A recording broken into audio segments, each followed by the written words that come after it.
when you're moving from one generation to another, do you see much sort of changing of the guard in terms of the companies that are contributing these patents?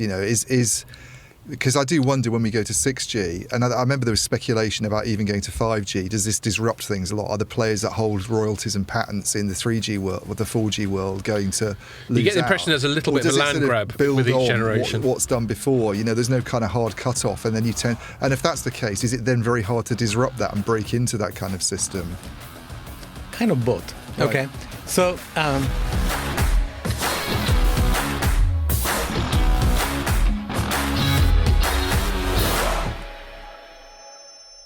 Hello and welcome to another Telecoms.com podcast. We're back in studio again. I'm not sure, is it the next one or the one after? They're on strike again, Ian, your mates?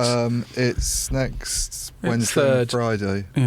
Yeah, so I think we're due to do one on the 3rd, which will be next Friday. And we might end up having to do that remotely, which would really suck because we've got a guest for that as well.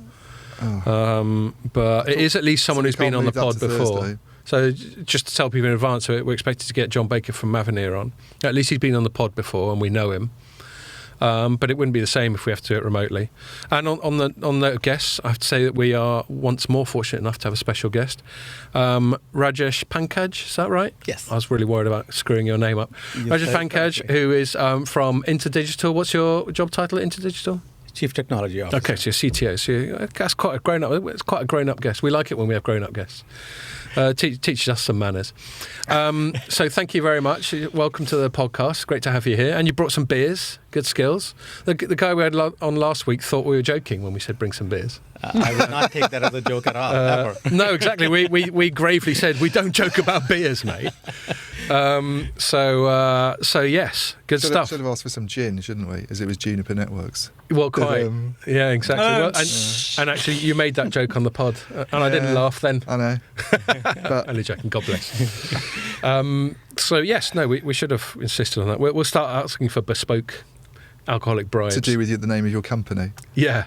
Well, InterDigital. That's what you do with InterDigital. InterDigital. Is there a beer with Inter in it? Oh, Cisco could bring Pisco.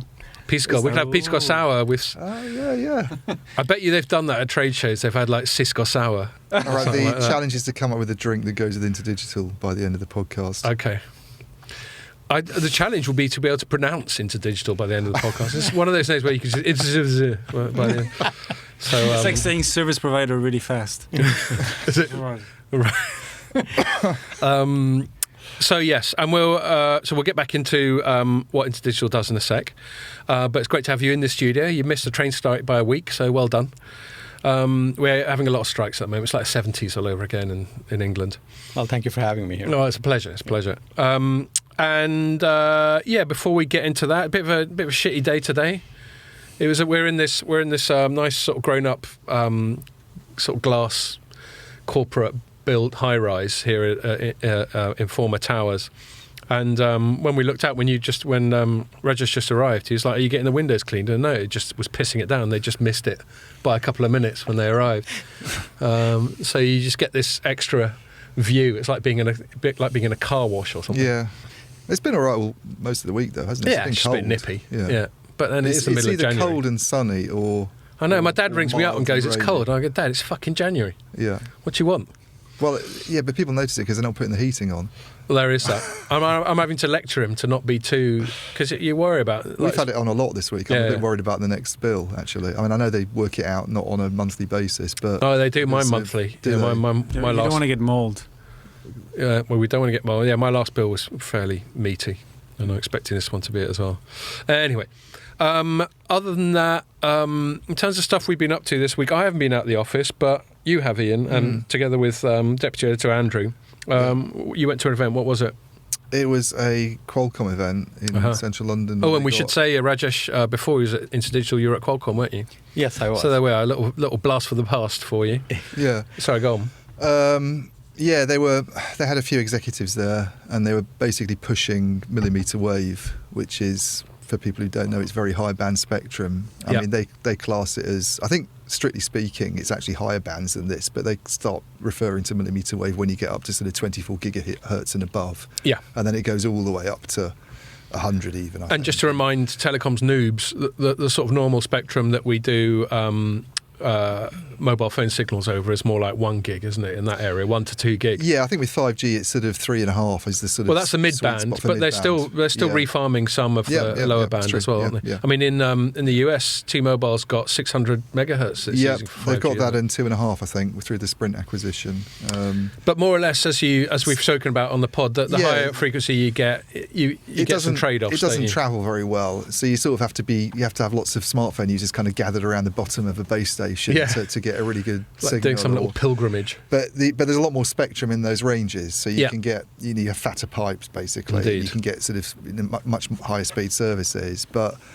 They're trying to overcome, I think, some scepticism about millimetre wave, because the one company that made a big deal about it a few years ago was Verizon. They very much talked it up. I think they made some acquisitions that were quite expensive, bought Straight Path for like $3 billion, and they spent a huge amount of money, and then spent a bit of time, I think, kind of bad mouthing like lower band spectrum as not much different from 4G. And then, of course, which was not inaccurate. I mean, I remember T-Mobile US talking about their 5G on that 600 megahertz, and it wasn't any better. Yeah, I mean, it's because a trade-off got between such a narrow coverage and capacity, and this is why I think the mid-band is kind of the sweet spot, because you kind of get both. And the trouble with going up to what Verizon was sort of initially very focused on, I think it's fair to say, is that you just need so much equipment to kind of do a wide area coverage. I think Barclays did a report, actually. They were saying to cover the whole of the US would cost about $300 billion. Right. I mean, maybe even that's actually asking you have to sell a lot of subscriptions to get the ROI on that. But, there's still an opportunity for it in, and you can see this in things like private enterprise settings. You might have, a factory using it for sort of relaying, information that's video delivered perhaps, and needs quick upload to the cloud for processing, and then you can sort of derive some insights from it on a real-time basis. And very high capacity environments. Very high capacity. Was that Qualcomm's pitch then? Well, it was partly that, but they were also partly trying to sort of pitch it as a consumer thing as well. And I guess that obviously it suits Qualcomm to do that. If there's more equipment, they make.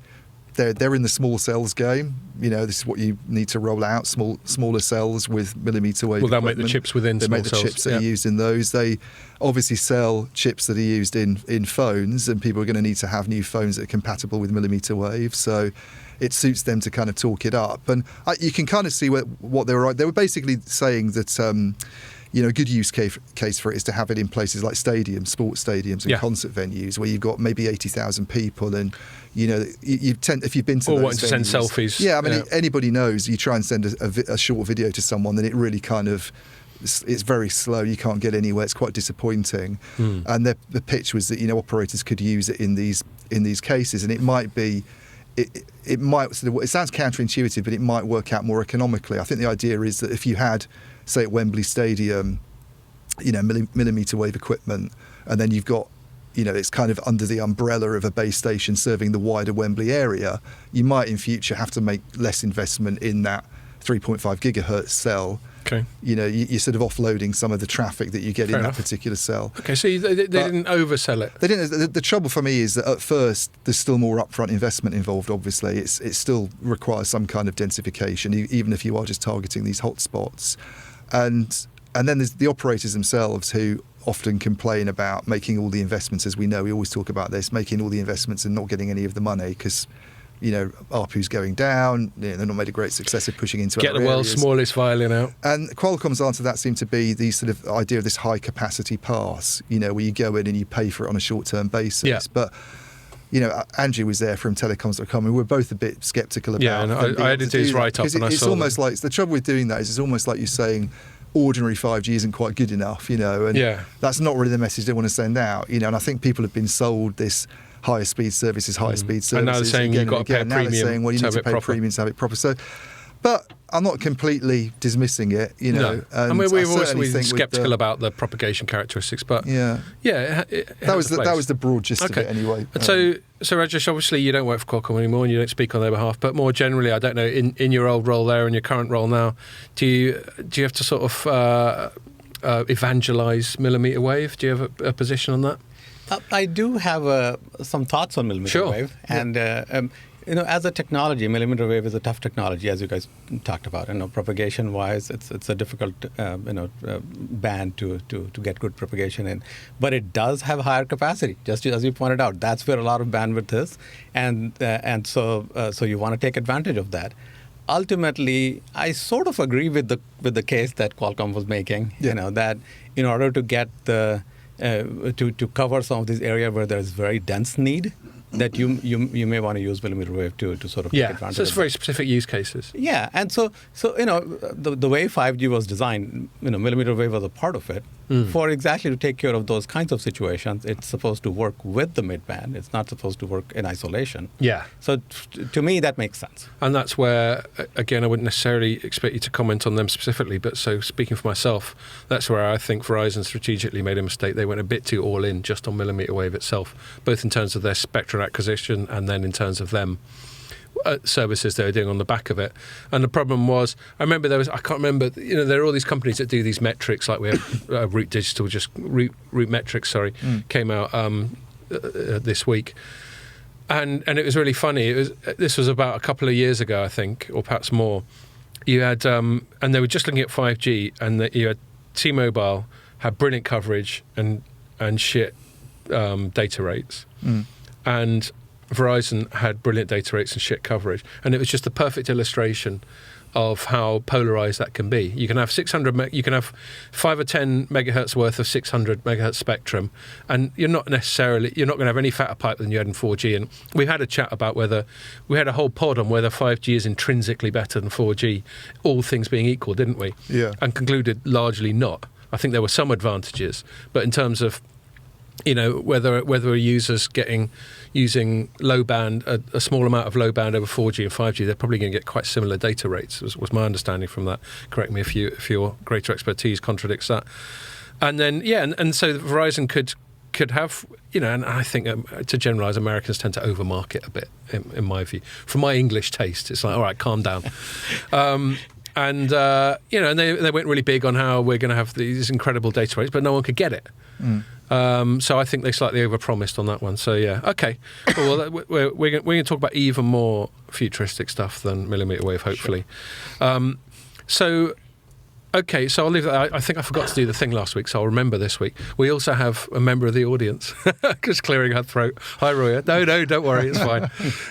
In case people were wondering where that random, not particularly Pierre-sounding cough was coming from. So just remind you that if you're watching this on the site or on Facebook and YouTube, you can also listen to it on iTunes, Spotify, and SoundCloud and loads of other. You should know this off by heart. I know, and I forgot to do it last week. Every time I'm reviewing the thing and I remember I forgot it, I give myself a dead leg. But it doesn't seem to work. I'm going to have to find a better way. Anyway. Pour a can of beer over your head or something. Well, that just incentivised me. That's not going to work as a deterrent, is it? Okay, so InterDigital, I know to some extent what InterDigital does, but InterDigital isn't a company like an operator where it's obvious what Vodafone does.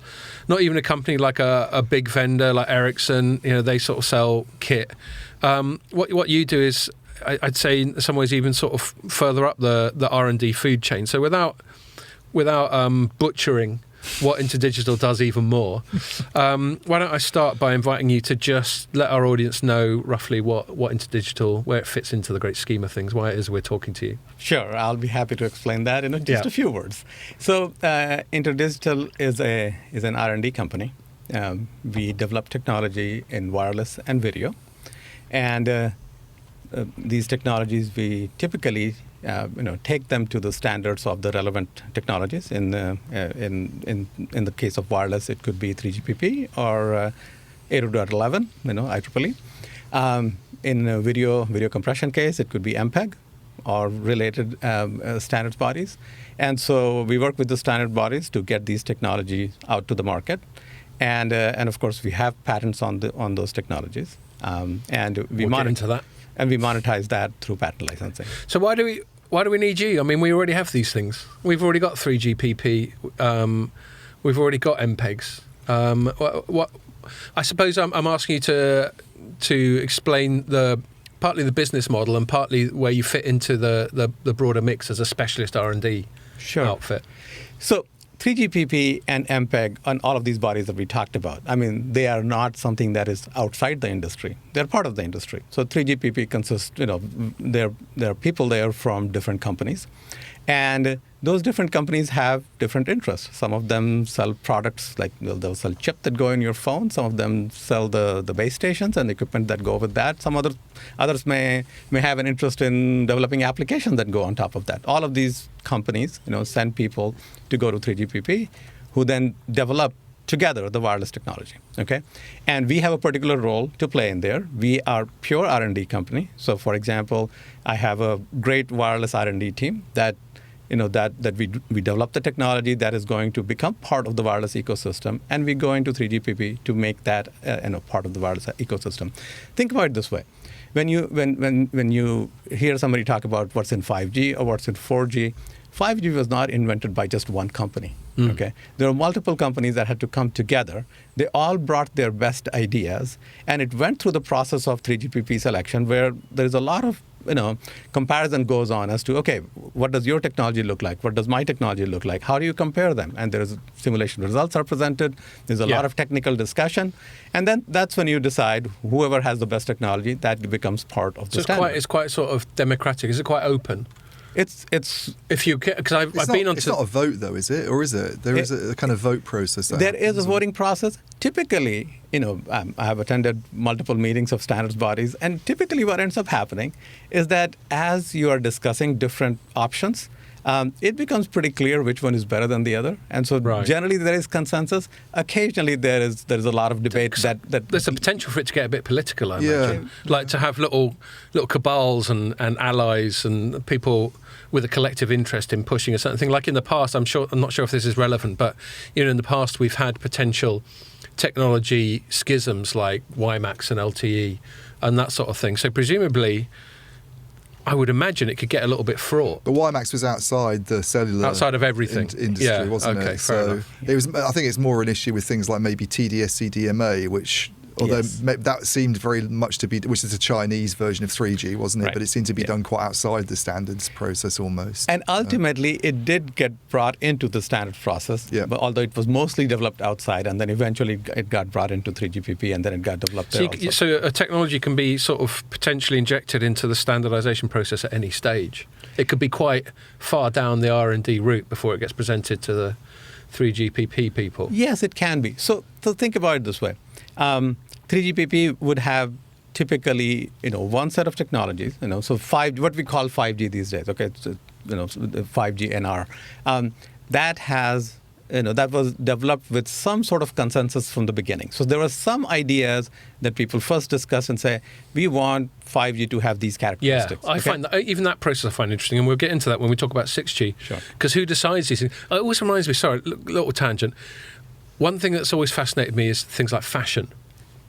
Like, you might be able to tell it's not something I'm particularly afflicted by myself, but for people who are more fashion conscious, there'll be certain, like, I remember there was one time where everyone was wearing Burberry, that sort of beige check. Yeah. And you just think, how does this happen? It seems to happen spontaneously and organically, but I bet you there are some sort of Devil Wears Prada type people. It's probably more organic because it's not like consumers would go out and start doing something that then...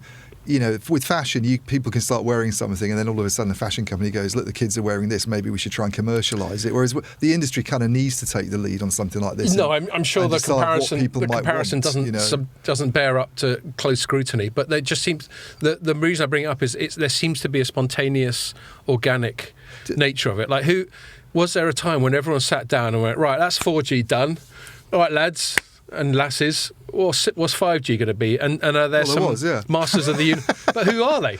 Well, they're the industry. It's people who are involved. I'm just picturing one room, one meeting. it's the kickoff meeting. No, it's in the forest with a bonfire. Yeah, it is not one person or one room where people sit together. But really think about it.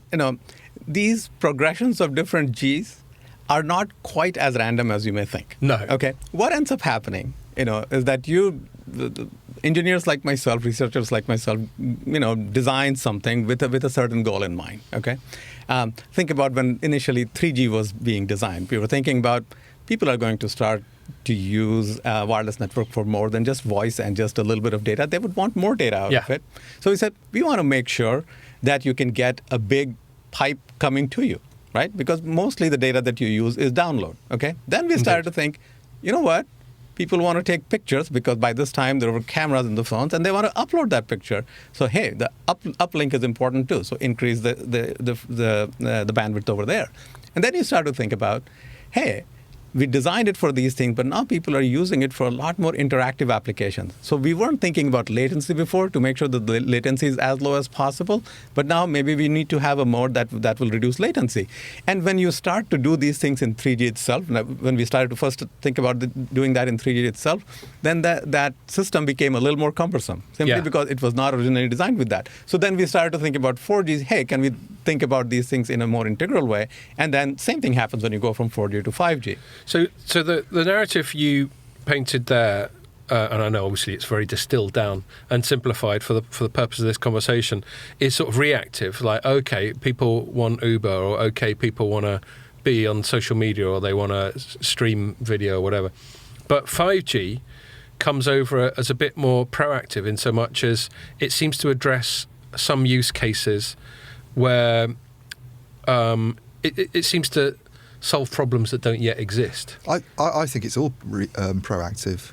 And I think that's one of the issues for me with standardization. You know, I remember talking to Adrian Scrace at Etsy, you probably know, and he was like, this whole 10-year upgrade cycle, I'm not a fan of it, because, you know, you look at the way Google or, Meta develop things, they spin it out and they start testing it and then they push it on the world. Whereas with this 10-year upgrades, everybody has to plan ahead. You have to sort of anticipate what needs are going to be in 2030. This is what the thing that's probably going on with 6G at the moment. What are people going to want in 2030? It's that Wayne Gretzky thing, skate to where the puck's going to be. And I wonder whether standardisation needs to become, and this is probably something that's really hard to do, because if you're bringing all these different groups and bodies together, it's got to have some kind of structure and it's got to have those parameters. But at the same time, you want to be everybody's talking about CI/CD and agility, and the two don't seem to sort of mesh that well together, do they, sometimes? I'll make two comments on this. Okay.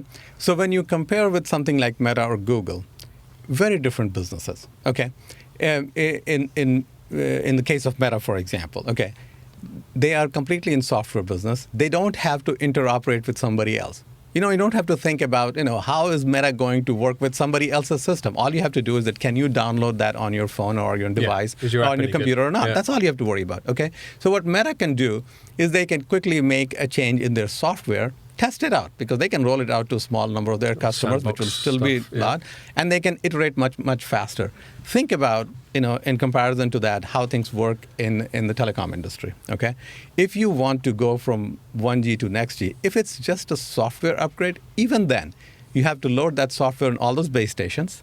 If it has an impact on your phones have to be upgraded to the next version of software. So you have to download whatever the latest software is, and maybe half the people will download it and the other half will not download it, so you don't know what the impact is going to be.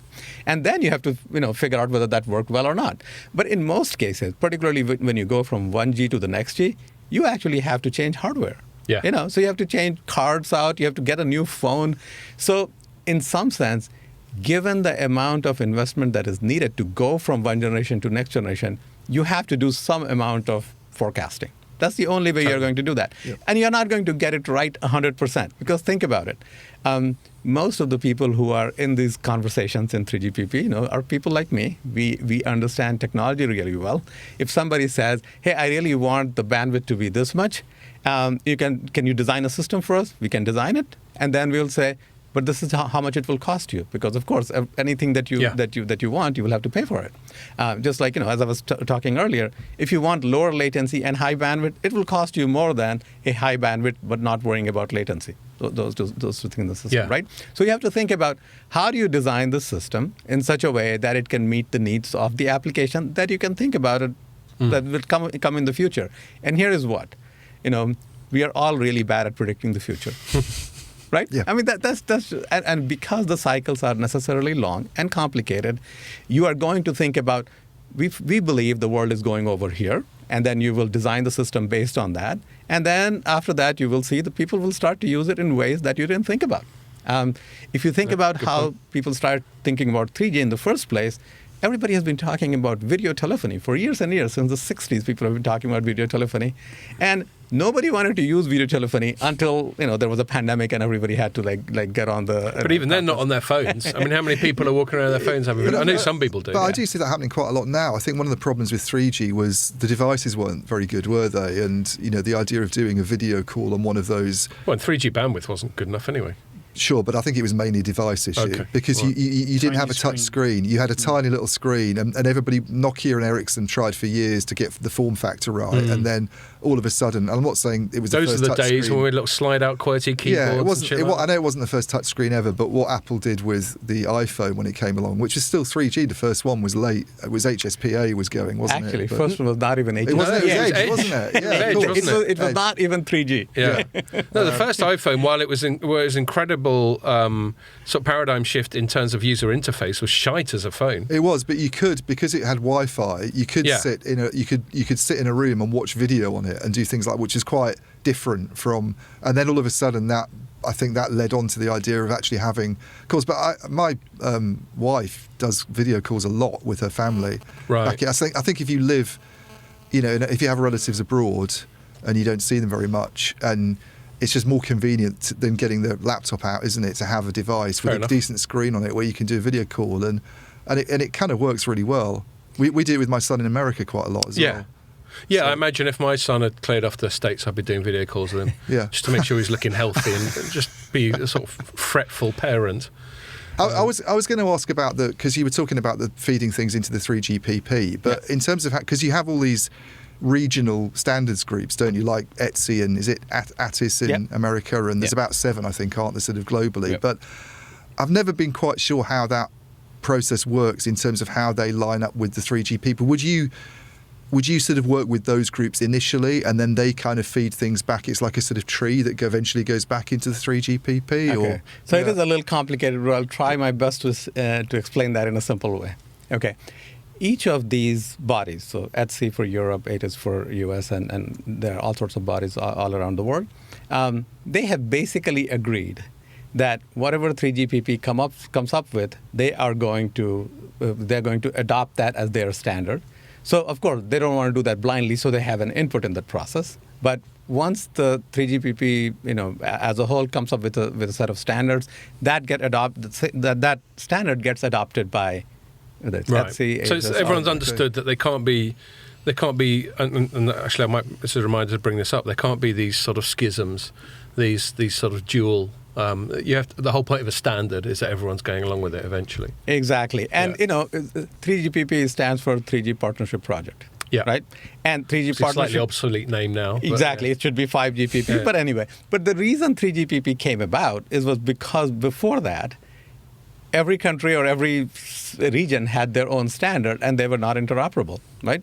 Yeah, the days of CDMA 2000 and all. So CDMA 2000 and IS 136 in the US, and there was GSM in Europe. Then at some point, the TDMA operators in the US realized that, okay, they're not going to make it, so they started to use GSM. But nonetheless, actually, your old employer was right in the middle of all that, wasn't it? Yeah, I'm not asking you to comment on that. But I remember when I was just starting to learn about this industry, Qualcomm was right in the middle of all that stuff around the 3G time. Anyway, we won't go on to Qualcomm. Yeah.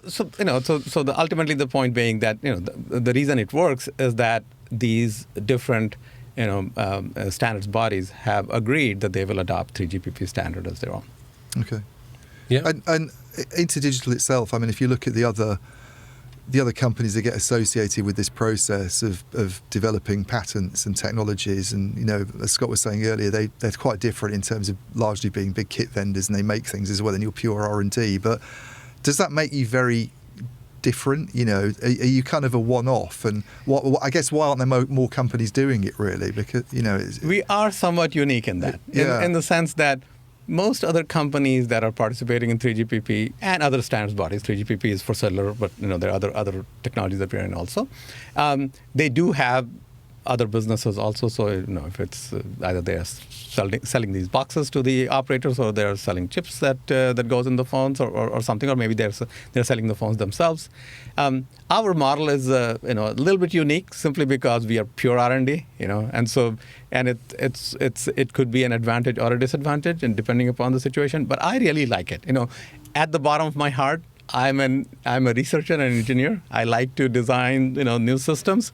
So to me, being part of InterDigital is quite cool because we really focus on innovating and coming up with the next generation technology. Yeah, and you really have to skate to where the puck's going to be in so much as, if it is, as you say, a chipset or a kit vendor or whatever, to some degree they'll be getting feedback from their customers as to what they need, and they'll have some kind of foundation. Whereas I imagine, and you as CTO will be right in the middle of this, sometimes you must have to sit down and go, right, what are we going to look into today? And really do some blue sky thinking. And you say we're all really bad at predicting the future, but presumably it's in your interest to try and be better at it. Yes. So think about it this way. I don't try to, or I'm not very good at predicting the future in terms of what applications people will be using, or what will be the next wave of social media that everybody will be on their phone for. That's not something that I'm good at, but I have a much better understanding of the technology itself. Right? Yeah. I can see that in the previous generation, we tried to do X, Y, and Z, and two things we were able to do. The third thing we were not able to do because in order to design that into the system, either the expense was high, the processing power needed was too high, or something. Sometimes it's just time, isn't it? Yeah, exactly. And then you say, but now, which is a few years later, that will be more feasible, so I can start to work on that. There are many ideas that people have had for a long time that they say, hey, this would be cool if we could make it work, but at the time it was not feasible. Millimeter wave is a great example. When I was an undergrad in the 80s, okay, at that time, my electromagnetic waves professor taught me about millimeter wave, and then he said, this is a cool area for research, but this is not going to be practical ever. Right. That's what he said, okay? But when you go back 30 years later, certainly the processing power is a lot higher. You have a lot more ability to steer the beam in a particular direction. You have a lot more ability to measure how good your signal to noise ratio is, so you can tell whether there is an obstruction between the transmitter and receiver, and so you can combat that. Once you can do that, then millimeter wave starts to become practical, because it's not just an issue in millimeter wave, for example, as to how long the transmission is. It's also a question of whether it can get around obstacles or not. Yeah. While lower frequency can go around. Yeah.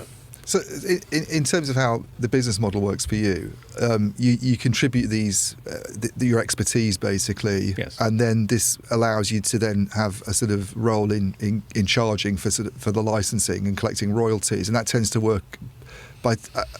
You're sort of taking a little bit from a smartphone sale, essentially, aren't you? That the manufacturer would pay to you for the right to use that technology. That's essentially the kind of business model. Our biggest customers are the smartphone manufacturers. Yes. Yeah. And I guess, so I don't know if it's possible to say, but when someone buys a smartphone, let's say it's $1,000 smartphone, I guess a percentage of that is going towards, the company that makes it is paying a certain amount to probably a multitude of companies. It wouldn't just be InterDigital. There'd be payments that get made to anybody else involved in this process. But it's very small amounts. It's a very small amount. Yeah, exactly. Yeah. And if you think about it, this comes out in when there are lawsuits about patent royalties and so on. You find out that the number of dollars that goes towards patent royalties overall, not just to InterDigital, but overall, is not that large, and I don't know if I remember the number. And this is what people sign up to. It's the FRAND system, I guess. Yes. You license it on a kind of fair, reasonable. I can't remember what it stands for, but non-discriminatory. Yes, exactly. Rather than trying to sort of hold someone to ransom and say, if you use this, then you have to pay us 50% of what the phone costs. Yeah. So that is the price of admission into something like 3GPP. Right. Okay. So we sign up to the FRAND concept. Exactly. So we are saying that we will contribute our technology there. We have patents on those technologies. If somebody uses that technology, as long as they are willing to give us a reasonable and so FRAND basis, they're willing to pay us. Yeah. We will license them. So because the whole thing just seems to be full of litigation from an outsider's perspective, and I guess that's not. I mean, partly that seems to be over the fees, which almost seems a bit odd if you've signed up to this system. But also, is there just a clash in terms of who owns the underlying technology? Is it sometimes not clear who owns a patent, or is it just companies don't want to pay and they go ahead and make something and then it turns out they're using something that you might have the rights to, for instance? So think about it this way. One unfortunate thing in this business is that people already have access to our products when they make their products. Okay, they have to be able to integrate it into exactly. Because we contribute that to the standards that are public documents, right? Yeah. And those documents are going to get published, and based on that, people are going to make products, which is great. We like that, but then how do we get paid, right? Yep. And it would be great if there was a clear way to say this patent is worth this much and that patent is worth that much, but ultimately, nobody wants to pay you if they don't have to, right? So I'm gonna say one of the biggest hard negotiators in this, which I'm assuming you won't want to directly comment on, is Apple. And there was a big one. I'm not deliberately bringing up your former employer the whole time. It just keeps being relevant. But there was a big one between Apple and Qualcomm. And Qualcomm has certain novel aspects to its own business model that Apple took issue with. It ended up losing, I think. And there's been some news recently. I think a few weeks ago, Ericsson settled some degree of patent dispute with Apple. Yeah. And then this week we had Nokia and Samsung. Well, this is getting into week's news almost, really, because Nokia reported today and Ericsson reported last week, but they both had a bit of a boost on the. They tend not to talk very much about their licensing divisions because normally it doesn't really generate that much for them in the context of what they make from selling equipment. But then every now and again, when they've sorted out some kind of patent dispute, and there's a bit of a bump in what they report. And so, as you say, Ericsson had this one with Apple, and all of a sudden was able to book quite a lot of money, I think, from that. Apple, I mean, I don't mind saying it, and I don't know all the facts, but Apple, as far as I can tell, really likes to play hardball on this stuff. And I think most of these, I mean, this isn't. I think it likes to play hardball than anything, doesn't it? Judging by that exactly. FT expose on its supply chain system. Well, and Tim Cook, Tim Cook was Steve Jobs' supply chain guy. Yeah. And and they're very good at it, and they know that they've got enormous buying power, and it's good business to flex that buying power. I just think sometimes Apple could do with calming fucking down a little bit, and just going, look, just get on with it. It's a few. It's tens of millions of dollars here or there, but anyway, that's their problem. But I think a lot of the time these things, they go into litigation. But one of the reasons over the years, I've covered a lot of this stuff. Like there's some excellent websites. There's one called, I think, Foss Patents, something like that. Yeah. Which is people who that's their thing. It's Florian Muller. That's it. Yeah. That's their thing. And I've done some deep dives through reading things like that, and I've just come to the conclusion that ultimately I'm not that interested because it's basically. Like there's some famous quote of like war is just politics by other means or some shit like that. I think these litigations are just business negotiations by other means. They try and do it properly, but there's always that spectre of going to lawfare. Yeah. And then they end up doing it, and I think the only people who profit are the bloody lawyers at the end of it. How do you work it out, though? Because presumably you have people who aren't on the direct R&D side who are looking at what's happening in the market, and it's like, well, such and such a vendor in Asia is using some of our technology, and it appears they're not paying for it. But it sounds quite complicated to actually do that. See who's using your stuff. Who's using our stuff? Is there a great big database? Every time someone uses one of your bits of IP, do you get a little alert on your phone? But in some sense, because the patents that we have, they read on standardized technology, right? So they read on 5G, 4G, previous days before that, or they read on MPEG standard, or they read on Wi-Fi. So if somebody is saying that they have a 5G phone or a 5G device, it doesn't have to be a phone. It could be an IoT device, or it could be they have a car with 5G, system in that. Then they are basically telling us that they are using our patents. Okay, right. So in some sense, that part becomes easy. The hard part then is, well, how much should they pay for that technology? And that requires business negotiation, and of course, and sometimes litigation, all sorts of things in there. Yes. But that litigation process seems to be very, a decision in China, for instance, often goes the way you would expect it to go in terms of, taking the side of local players. Decisions in Europe tend to. It just seems like a bit of an odd way of doing things sometimes. It seems a bit chaotic. It seems very chaotic, and it's almost like you get a sense that. I mean, I don't want to kind of cast aspersions on particular companies, but you always feel that certain decisions go a predictable way based on where they're happening in the world. And I think we know what you're referring to. I don't know. But I'd say on the flip side, sorry, just very quickly, and please do give him the proper answer. My defence of messy seeming litigation is it's something I banged on about in the thing we're going to talk about with that I wrote about this week with the Twitter files. Yeah, is the concept of due process. Due process is ultimately what it comes down to for me is the rules of the game, and due process is like the referee. So we have these established rules of the game. So let's say the established rules of the game in terms of intellectual property licensing is if you're using something that's been designed by someone else, you've got to give them some cash. Then litigation is the due process by which you ensure that cash is paid and you work out how much that cash is going to be. I don't think we've got a better way, because the alternative... So if we say that's bottom up, if we say litigation and due process is bottom up, the alternative is top down, is to have one omniscient being at the top going, no, you've got to give InterDigital more or less cash. Yeah.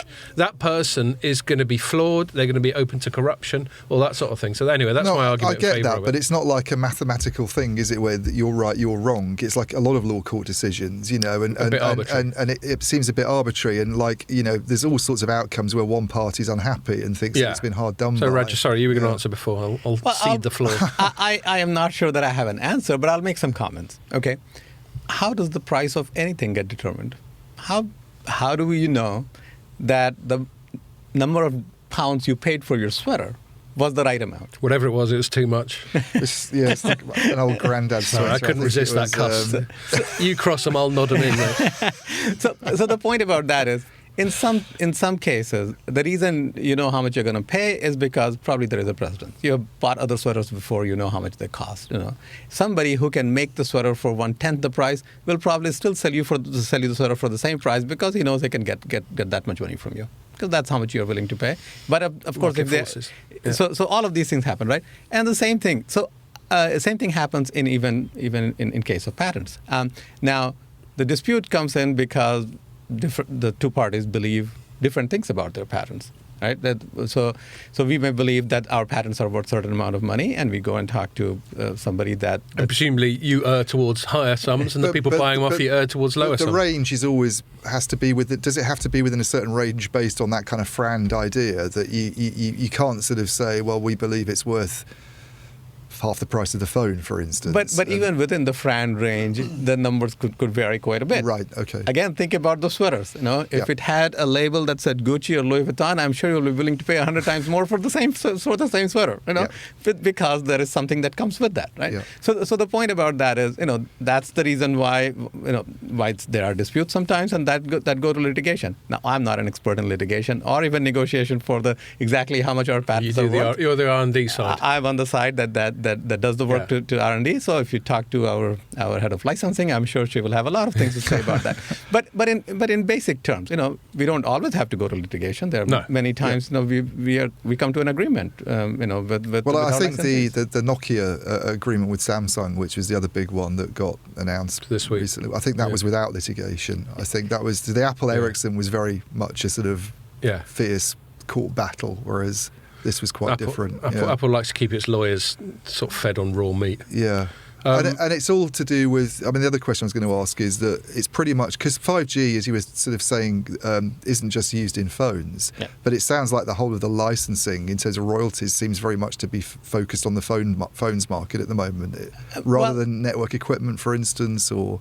Well, it's more in the phone market simply because there are more phones out there. It's a bigger value It's just a bigger market. Yeah. You won't hear as much about the licensing, the royalty that's paid on cars, but car manufacturers do pay royalty. Right. There is this group of patent holders, and they come together and they license they give 4G license to cars, and the car manufacturers pay royalty for but I guess the dream for a company like InterDigital is, people talk about the Internet of Things and connected devices, and there being, Cisco had these forecasts that turned out to be a bit overly optimistic years ago, but we're still possibly looking at lots and lots of connected objects in the future, all featuring 5G or its successors. If those are all licensed on the same way, then it's it's multiple times bigger, the business opportunity, isn't it, I guess? Once it gets there, of course, on each device, because these are going to be smaller devices, at least the one that you are thinking about. Although, by the way... Embedded IoT things, Oh, some of them are very low-cost devices. Yeah, so the amount of money that you will get out of that is going to be very small. By the way, not all IoT devices are small. Some of them are big. Think about connected cameras. They require a lot of bandwidth, so they are not tiny devices. But when we think about IoT, we often think about, smart meter, they only need to communicate once in a while, so maybe the communication part of that is relatively small. Yeah. I've got one more question about how we decide who gets what for their IP. And then one more question about your specific business model. So the first one is, so you've got a standard essential patent. So you have a standard sort of 1, 2, 3, 4, 5. Presumably initially, the 3GPP in that process decides what proportion of that standard has been contributed to by InterDigital, by Ericsson, by Huawei, whatever. Like, actually talking about Huawei, there's another company where I've written stuff in the past, and I think Ian might have, where Huawei sometimes likes to beat its chest about the number of patents it's got. Well, yeah. But then you get into, and the reason it's relevant to this, then you get into how many of them are standard essential. Well, yeah, I'm always confused about this because you get various analyst firms doing these rankings of which companies contribute most to 5G patents, Scott was saying, and they all seem to produce different outcomes. And you'd think that the 3GPP would have a proper sort of, this is how it is, but maybe that's very sensitive. They don't want to, maybe they do, they don't want to share it. I don't know. No, it's a lot more complex than that. Okay, so think about it this way. 3GPP cannot really say, there isn't an easy way to define that, this percent of the technology came from company A and that percent of the technology came from company B. All of these standards are contribution-driven processes. That means once you say, let's talk about how a particular feature in this system is going to work, okay? And so then different companies will bring different ideas, okay? And each one of those ideas comes as a submission. So you'll write a document and you will submit that, okay? And the different submissions will come in, and then they will be discussed. They will be compared, right? Now, sometimes there will be submissions, and there will be submissions to clarify something that was on the submission, right? So now, is that 2 submission or 1 submission? Counting that is hard, okay? Now, you put a submission there, and there are 2 or 3 ideas there, and those 2 or 3 ideas can be encapsulated in a single patent by the company. It's also possible that somebody else has a patent on the same submission because they thought about it, they just didn't bother to submit. Some patents can be so specific as well, can't Exactly. They? And then there are different types of patents also, okay? If there's a particular patent that if you somehow remove it, the system does not work at all. It falls apart completely. Versus another patent that if you don't use it, the system still works, but maybe works slightly... A bit less. Yeah, not as worse, good, okay? Right. What is the relative value of these 2 patents? These are incredibly complex questions. Okay? It is. And there isn't a clear answer to these questions. And that's why you get into all of these discussions as to, do you have more patents? Are those patents have the same value, or are they different values? And it's not easy. I remember there's an analyst called Richard Windsor, who you might know, who used to work for Nomura and does a blog. I get his newsletter. But he described this as the kind of seats and trays issue. Like at once, it's quite funny. Think about an aeroplane. Like the technology that goes into an aeroplane includes, making trays, making seats for people to sit on, doing the engines. But obviously the technology that runs the plane and powers it is more important than the seats. You could make it work without the seats, but it wouldn't be as comfortable. So fair enough. He was good actually. His newsletter on Microsoft's investment in ChatGPT was really good. Yeah, it was really insightful. He's generally considering good, it's free. It's high quality. I read him every day. Yeah. Every morning I get in my email and I read him. Yeah, he's good, isn't he? And then one last question, then I want to move on to future technologies, 6G. Sure. I've heard people whose principal business model is to charge for patents, referred to as patent trolls. Would you say, and I'm assuming you're going to say no, would you say InterDigital is a patent troll, and if so, why? So you assumed correct. Or not. Yeah. InterDigital is not a patent troll. And the reason I say that is we really have a very strong R&D team. We do the R&D ourselves. We have the technologists who understand the technology really, really well. And they generate these contributions that go in the standard that eventually we have patents. They've actually come up with some stuff. Exactly. Yeah. I mean, I think about it.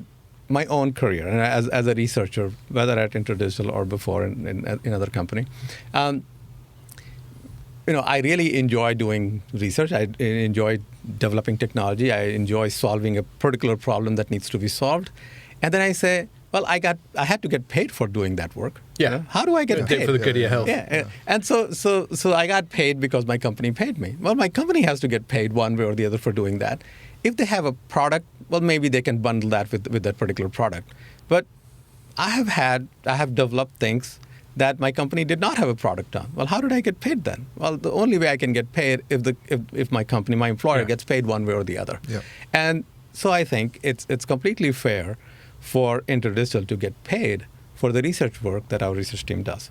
Okay, this is in contrast to maybe if we just bought all of the patents and said that. That's how I would define a patent troll. It's more opportunistic, just buying the patent in order to then extort as much money from its sort of potential users as possible. Although even that, I think it's a slightly pejorative term, because as you say, troll implies some kind of negative thing, as if seeking personal enrichment is bad. But as you say, we've all got bills to pay. We've all got kids who continue to extract money from us. Well, I think you were saying your kids are grown up enough that you're off the hook now. They are grown up, yes. So lucky you.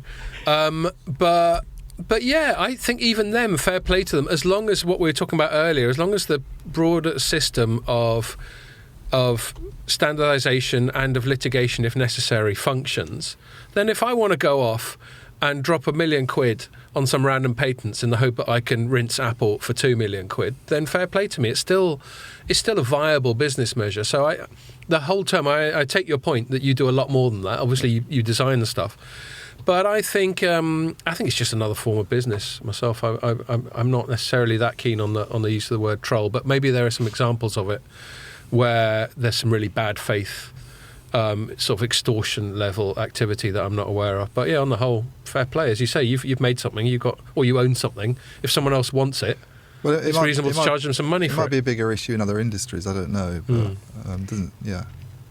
I'll just give a personal thought, and I'm not sure that my employer will agree with it, but I'll give you a personal thought on this. Here goes.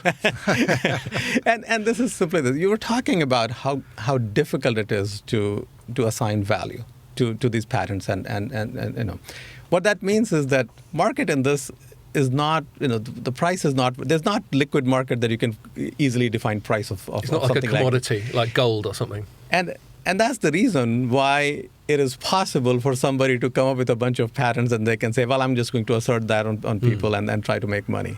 Of course, it's good that I like the fact that we do research. Okay, but the point that you were making, somebody wants to, if they want to give it a go, but they've got to be subject to due process. Yeah. And if they're going to try and get money off Apple's got about 1 million incredibly good lawyers. Yeah. So good luck to you. Is there not a feeling almost that the research is kind of undervalued because all the money's in making and selling equipment, isn't it?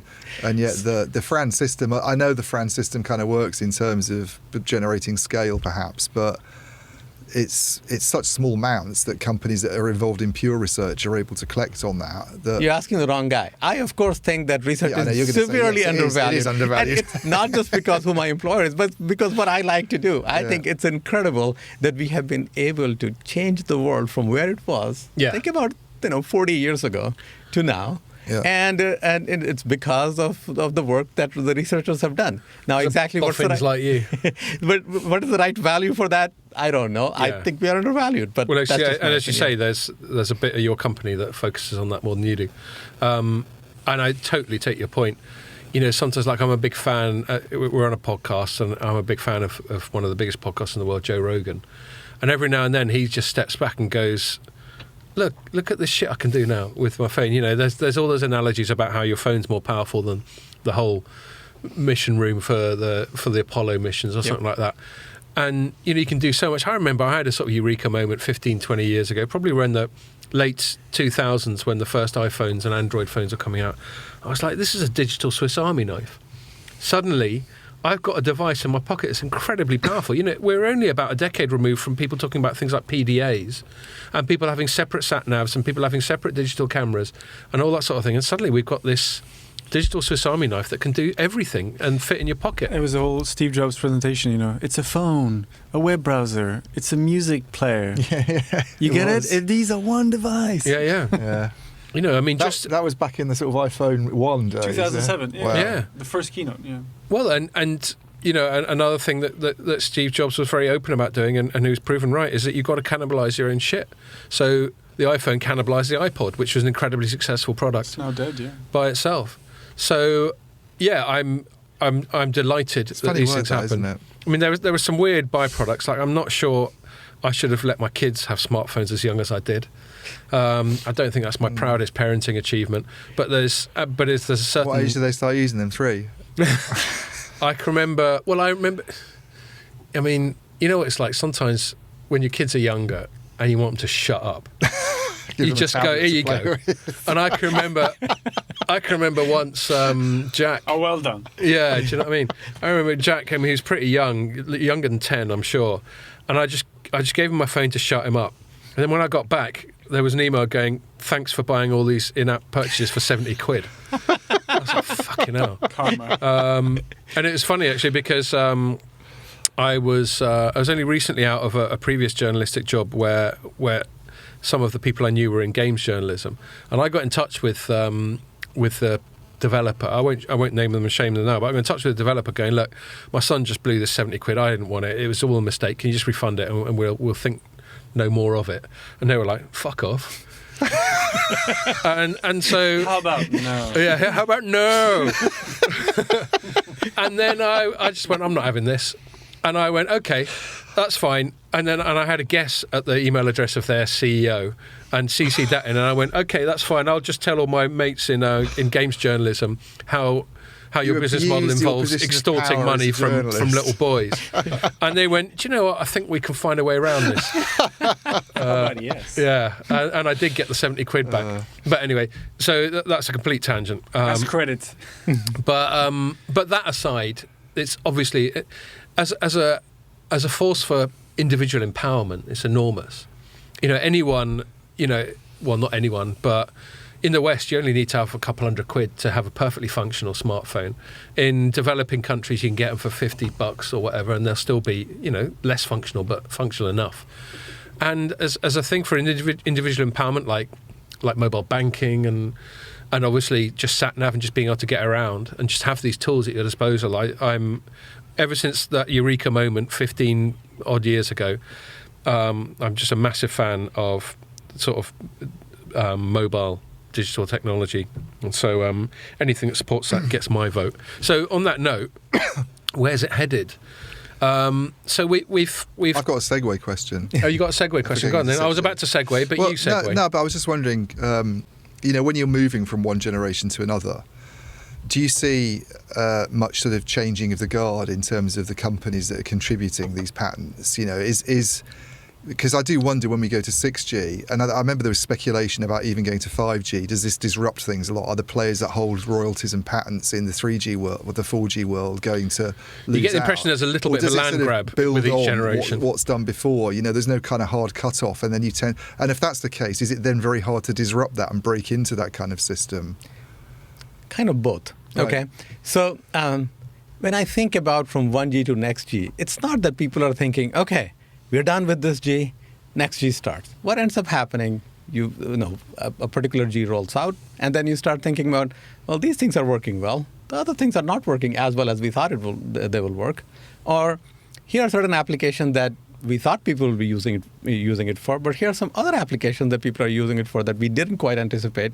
Can we make some changes? And so we start to add a few things. So you will always hear 5G Advanced. What do we add in 5G Advanced? And that basically comes from some of this feedback from the market. Okay, some things are working, some things are not. And we are talking about millimeter wave earlier as to what's working, what's not working. Clearly, we put in millimeter wave in 5G thinking that it will work really well. But this was the first time millimeter wave was getting used. Yeah. So obviously you expect that you will learn something from that, and maybe next time you will go fix it. So then there comes a time that you then say, well, all these learnings, can we put them together and design things afresh? Okay, and then that's when typically a new G comes up. Okay, if you look at the history of different Gs, often there was a change in physical layer when you went from one G to the other. which requires new phones, new infrastructure, but you went to the new physical layer because it gave you some gain. Some new way of doing things. And same thing happened, when you go from 4G to 5G also to some level. But in 5G, the basic modulation scheme did not change. But then what changed? We added a millimeter wave. But then also when we were doing 5G, we said, what are these systems getting used for? Of course, when you use smartphone, mostly you're using downloading, videos or other things, and you're uploading your pictures. So you need a lot of bandwidth. So there is, what we call the mobile broadband. That is the biggest thing that it's used for. Yeah. But it's also used for IoT devices, right? So that's why there's a whole IoT portion there. And then it's also used for some of those systems where reliability and low latency are super important. Somebody is willing to pay more for that. Okay, it may be a critical system. You are operating some kind of machine remotely, or at least you are monitoring it. So having low latency and high reliability is super important there. Okay, so when you think about 5G, that was built on these three pillars. All these three things were there. For the most part, an average consumer will probably not have to use directly anything other than mobile broadband because they're experiencing it through their phones. But of course, 5G is much more pervasive than that. It's used in all sorts of things. We were talking about That's cars. why it's what makes it quite a tough consumer sell, because actually the consumer side of it is probably the least of what it delivers. Well, actually, it delivers quite a bit of consumer side also. But not overtly. The other things are not quite as visible, although they become part of the ecosystem, and they actually make all of your other systems work well that you may not realize. Also, think about it this way. If you wanted to make a separate system that was really well designed for IoT, you could. But deploying that will be more expensive than if it could be integrated as part of 5G. Okay, so that's what ends up happening. So you come up with a system that you deploy at once. For the most part, most of the capacity is going to be used to deliver cat video to your phone or whatever it is that you use your phone for. But then know me too well. But if somebody needs to use it for low latency, high reliability thing, it can be used for that also. And is that happening on that specific point? Because I always get confused, and I think this even came up at the Qualcomm do that I was at this week about things like NB-IoT and and it seemed to be a 4G thing, and then all of a sudden it was a 5G thing apparently, and then now I'm not clear what's coming next or if there is anything coming next. So, even the IoT systems are smart meters are there, and they do use the cellular system. Now exactly which one would you call 4G and 5G? I leave that to other people. As I said many times, I leave that to other people because my and my team's job is to create the technology that will work better, make that thing work better. Yep. At some point, it will come up with a new label. It may come for various reasons. It may come because there is enough of a quantum leap from if you go back to when 5G started and then say, well, now this is going to be 6G. But we are always working on these technologies that we have thought about for some time, but now it looks like that they are much more practical. They're going to be practical in the next few years than they were before, and they can bring the system, new capabilities of the system that was not possible before. Yeah. And so that's how we work as engineers and as researchers. Yeah, I know when I was asking about the play, I don't expect you to necessarily comment on this, but mentioning Richard Windsor, he was quite sceptical of Huawei, which didn't seem to have a particularly strong position in the days of 3G and 4G, and then we hear a lot of these claims about they're the major contributor to 5G patents. I remember Richard Windsor writing a really good piece saying he was dubious because the modulation actually was sort of based on, it came from the 4G, that it could have that kind of position, having not had it in the 4G days, that all of a sudden it's claimed. Yeah, can you suddenly go from 0 to 60? That kind of thing, basically. But it makes you wonder then about companies being able to come along even with something like 6G. And I mean 6G, I don't know no one really knows what 6G is at the moment, do they? I suppose. Oh, well, we're about to get onto that. Yeah. If anyone knows. I just don't know why Huawei bothers with that. I mean, I do understand. I think their corporate culture is to do a little bit of chest beating and to say, look, we're kicking ass on this, that, and the other. It now. I think they're misguided. I think anyone who tries to chest beat on patents, because it's so esoteric, it's so in the weeds, and it's so subjective, as we've just been getting into. I just think it's a mistake to make a big thing of it. But one of the reasons they're trying to do it is because they're like, we're talking they're about... trying to find other sources of revenue. Other sources of revenue. Yanks aren't going to stop them doing. They haven't traditionally done a lot in terms of pursuing royalties from this, but they're now... They've got a lot of other problems, obviously. They're now going after that in a much bigger way. Well, and it could end up being a bigger geopolitical thing, because let's face it, the main stick that the US has used to beat China with in areas that's relevant to us is to say you can't use what we consider to be American patents. I mean, you can get a whole different discussion of whether the US state, and I'm about to get onto the US state in a bit anyway, whether those are its patents to withhold or otherwise, but that's another matter. But that has been a front of its sort of geopolitical competition with China, and maybe China, because we don't know how much Huawei policy now is influenced by getting sort of prods in a certain direction from the CCP, but maybe either Huawei individually or the broader sort of Chinese sort of collective has decided, okay, if it's all about intellectual property, well, two can play that fucking game, and we're going to start flexing our muscles. Let's see. I mean, I think it's regrettable. I don't approve, regardless of what you think about China geopolitically, I don't approve of some of what America's done by saying you can't have this, that, and the other. It feels very unilateral. It feels very unrelated to anything else, and it just feels like a way of them saying, because they're worried about China. Apparently, China's got more people like doing PhDs in technology than most other countries have got populations. The issue I have with it more, I'm getting a bit off topic, I suppose, but just, it's what we do. But I just feel it's ultimately the idea that a country of 1.4 billion people or whatever, where a lot of them are doing PhDs and there's a lot of talent there, are always going to be behind on, they're never going to be able to do what ASML's done in terms of lithography, or they're never going to be able to produce some of this equipment. I find a bit short-sighted. It's going to come at some point. You can slow it down maybe by making... Well, I think that's what they're trying to do. But the other thing, by slowing it down, they've actually hurt a lot of their own chip companies. They've created the CHIPS Act and flooded the market with money, and now they've said you can't sell anything to China, and it's...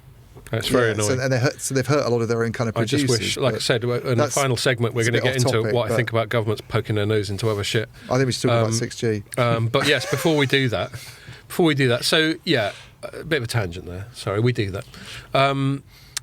Why don't we just take it from the top, from what you know? So you're someone, you've got to be in the top, I don't know, I'm going to guess 100 people in the world who's involved in the early thinking behind this stuff. What's going on in those meetings in the basement of pubs, no doubt? The 6G elite or the telecoms elite get together and go, right, lads, what's 6G going to be? And lasses, sorry. What's 6G going to be all about? Is it going to be very different? Is it just going to be a refinement of 5G, or is there some wholly new directions it's going to go in? What can you tell us? So, as I look at 6G, and I can talk about it in two very different ways. Yeah. Okay. And people experience every G or every... I'm just going to say to your colleague, Roy, if you've got a cough, don't sweat it. It's not a big deal. Poor Roy has been back there trying to suppress, because she's right in my line of sight, been trying to suppress this cough for a while. It's not a big deal. This is not a polished podcast. Go ahead, sorry. So, going back to 6G. So, you can think in terms of how people are going to use it, okay? And then you can think in terms of what technologies go in there to make it better in those dimensions. I think a lot of things that 5G was designed for are pretty good use cases, right? People are always going to want more bandwidth in their devices. They want lower latency in their devices. You will have other applications that are going to get into these different kinds of IoT type devices that will have different communication need, or you will have some critical needs for ultra reliable, low latency and ultra reliable communication. All of these things, in order to make them work better, many times you'll have to look at it. If you look at it from what technology you have to bring to it, that can be quite different, although the end result may not look all that different. But things will work better if you do things differently. So I will give you an example. we talked about millimeter wave, and it's working in some cases in 5G, but it didn't quite live up to the promise, or it hasn't yet lived up to the promise that we thought it could. Okay, so what are the problems? Where there are coverage holes there? Well, how do you fix these coverage hole problems? Okay, so people in old days used to talk about repeaters. You put repeaters somewhere, but then when you're talking about a millimeter wave, then it's the beam has to be much more directed. So now people talk about something called intelligent surfaces, reflective intelligent surfaces, or RIS. Okay. Oh, I don't know that one. So think about this. Reflective intelligent surfaces. Yeah. Okay. So I'll tell you what it is. Think of it as a mirror that can change its angle. Smart mirror. Exactly. Think about it this way. Except it's not an actual mirror. It's all done controlled. Can it make you look better looking? I'll buy one of those. Everything will make you better looking. That's not a problem. Yeah, that could be interpreted two ways. I know. I'll let it be as it is. So think about it this way. You want coverage at a particular location because a phone just moved into that location. There was nobody there before, but now a phone moved in there at that location, and there's no direct coverage from the base station to that. Okay, and you have a mirror sitting somewhere, and you can basically say, can I move the mirror in such a way that the signal reflects off of there and gets there? Okay, this is the technology. So where are these surfaces? Are they on the side of buildings or something? Yeah, it could be on the side of the building. But this is a new thing, so you've got to put this sort of veneer, this cladding, on the side of buildings, and that sounds like an incredible expense to do. It could be easily integrated into the billboards that are there, the advertisements that are there. Oh, right, yeah, that's a good one, so there are all sorts of things that are there, and typically you will need these in dense environments where there are many things like this. Okay. Right? So you could use that. This could be a way of almost sort of extending the range of millimeter wave? Or at least figuring out how to fill the coverage holes. Right. Yeah. You know, and it's like beamforming on steroids. Exactly. So that's an example of the kind of things that people who are thinking about 6G are working on. Okay.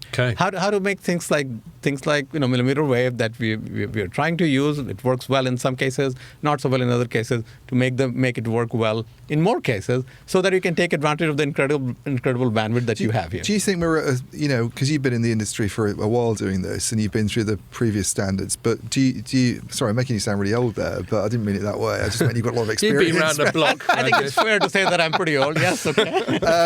But looking at 6G, where we're up to now in the kind of the upgrade cycle process, we're in 2023. We've had 5G since say 2019, 2020. Are we at a similar stage with 6G?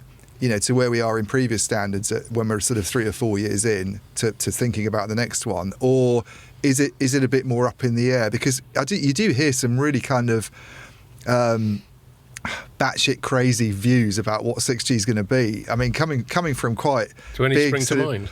Well, the Internet of Senses, for instance, this idea that you can we just transmit that. smells and now maybe it isn't completely mad, I don't know, but there's some I remember reading an NGMN paper, I think last year, where they were talking about brain-computer interfaces and stuff that sounded quite Clint Eastwood in Firefox, sort of controlling planes with the power of thought. If I can quickly butt in, Docomo just they sent a press release this week. They say they've introduced something called a human augmentation platform, which is already sounding fucking dystopian, isn't it? It's like it's humans but better. And basically it's one of those classic 5G. We always take the piss out of these 5G use cases because they sometimes feel like a bit of a reach. Like everyone's talking about VR. And obviously, you're only going to use VR in an incredibly specific environment, because otherwise you're walking into lampposts and getting run over and shit like that.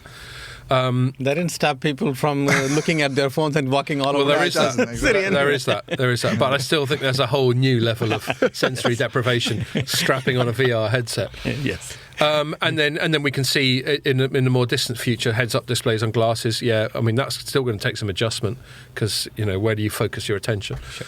But yeah, this one that Docomo just come out with. Oh yeah, and the reason I went off on that tangent is it's the low latency is obviously probably, I think, the biggest single unique play about 5G. We already had mobile broadband. This is enhanced mobile broadband. We already had IoT. This is better IoT. Yep. But the low latency was the most novel play, as my understanding. But what is the use case for it? And we hear about drones and stuff.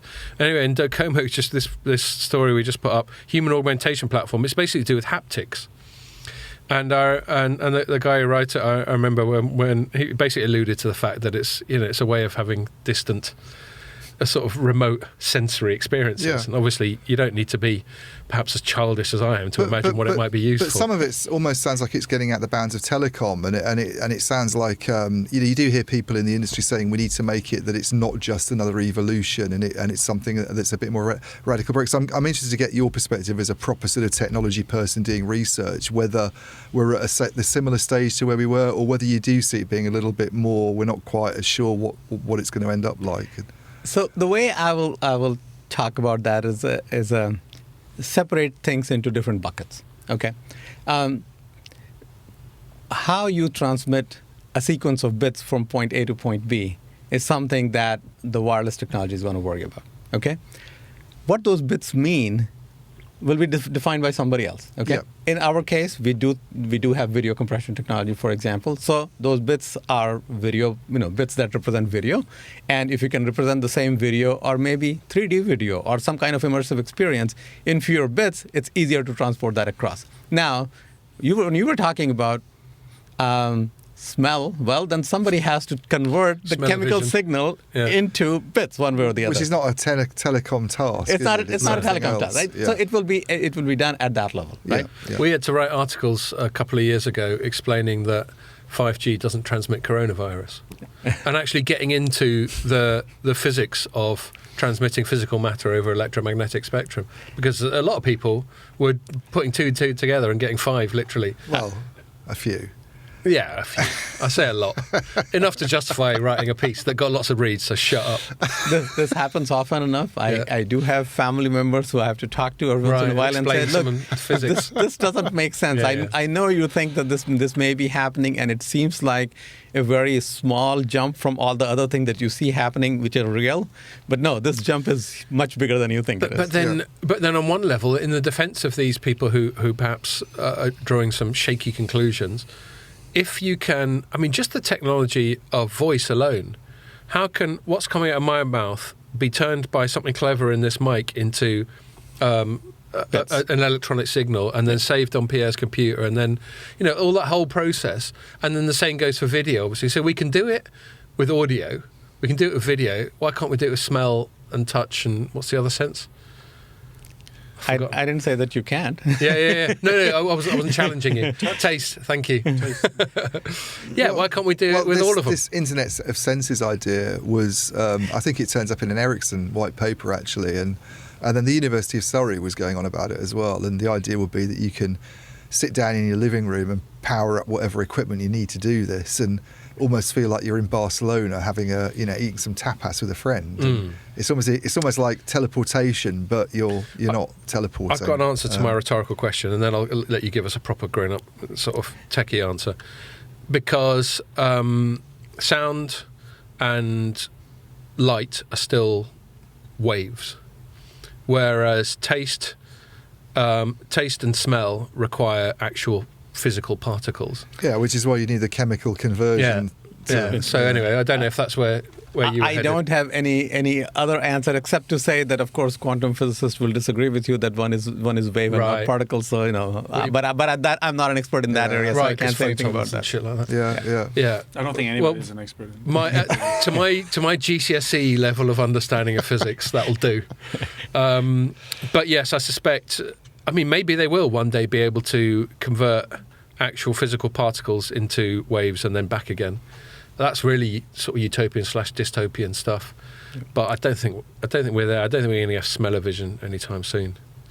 No. But this haptic thing, this Docomo one, it's a long time since I did physics like you. So yeah. But if let's say you imagine you've got a haptic glove,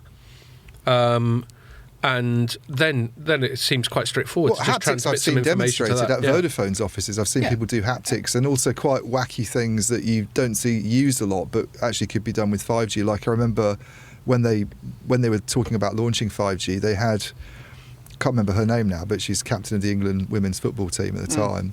Hologram, yeah. And they had a hologram on stage. She was in Manchester. What coincidence that her name was Hologram? Ms. Hologram appeared on stage as a hologram. Dad joke. And did keepy uppies, and it actually looked like there was it was really convincing.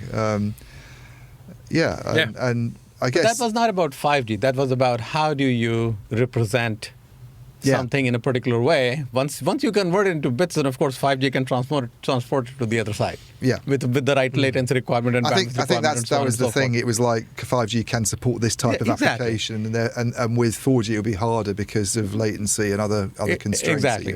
And so when it comes down to haptics, by the way, I have people in my video lab working on haptics, and haptics has been around, as many of you noted here. When everyone can relate to it on their phone, you get a little buzz. Yeah, so at least the very basic level of haptics you have experienced. When you press the touch screen, depending upon where you press, sometimes it will give you feedback that, okay, you pressed the right button or something like that, right? So that's haptics.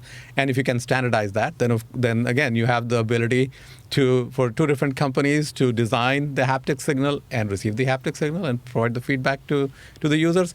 Ultimately, that's what standards do, right? It allows two different companies or two different manufacturers to manufacture things and they interoperate. Right, that's what allows. MPEG standards allows that somebody does the encoding, converts it into bits, send over whatever network makes sense, go to the other side, and then your playback device will be able to play it back. So that's what standards do. Yep. So we have actually people working on haptic standard. How do you define a standard way of describing these feedback and then transmit to the other side so that the users can experience. Yeah, because you don't want to go wrong, and you think it's just going to be a gentle buzz, and the thing goes mental. Exactly, that would be a problem. Are you expecting a lot of talk at Mobile World Congress? I'm guessing you'll be travelling there as well. I will be travelling to Mobile World Congress, and we are going to show some of the technology that we've been working for. You were talking about what's new in 6G. One other thing that I wanted to start. I mean, there are many things that we're working on, and the industry as a whole is working on. We are working on some, others are working on others. But one other thing one other theme that has emerged has to do with using AI for your air interface design, for the wireless system design. Okay, just as using AI, we have been able to revolutionize a whole bunch of things that goes on. You can imagine the same thing happening in wireless also. And so one demo that we will have there is that you will see that think about handover. So if somebody is moving and they have a phone, and in this particular case, we'll demonstrate that using a video. So you're watching a video, and then as you move from the coverage of cell A to cell B, maybe the signal goes pretty far down before you switch over. Okay, and that's what the current algorithms for handover in 5G does. If you use AI, you can predict how far down it's going to go, and make sure that you hand over earlier, then you can make sure that your experience is good. These are small improvement, but using AI for a number of these algorithms can actually improve the experience that the users will have. So I've got one last thing about 6G before we move on to the final segment. You'll be relieved to hear. I'm enjoying it. No, I know. So I'm pleased to hear it.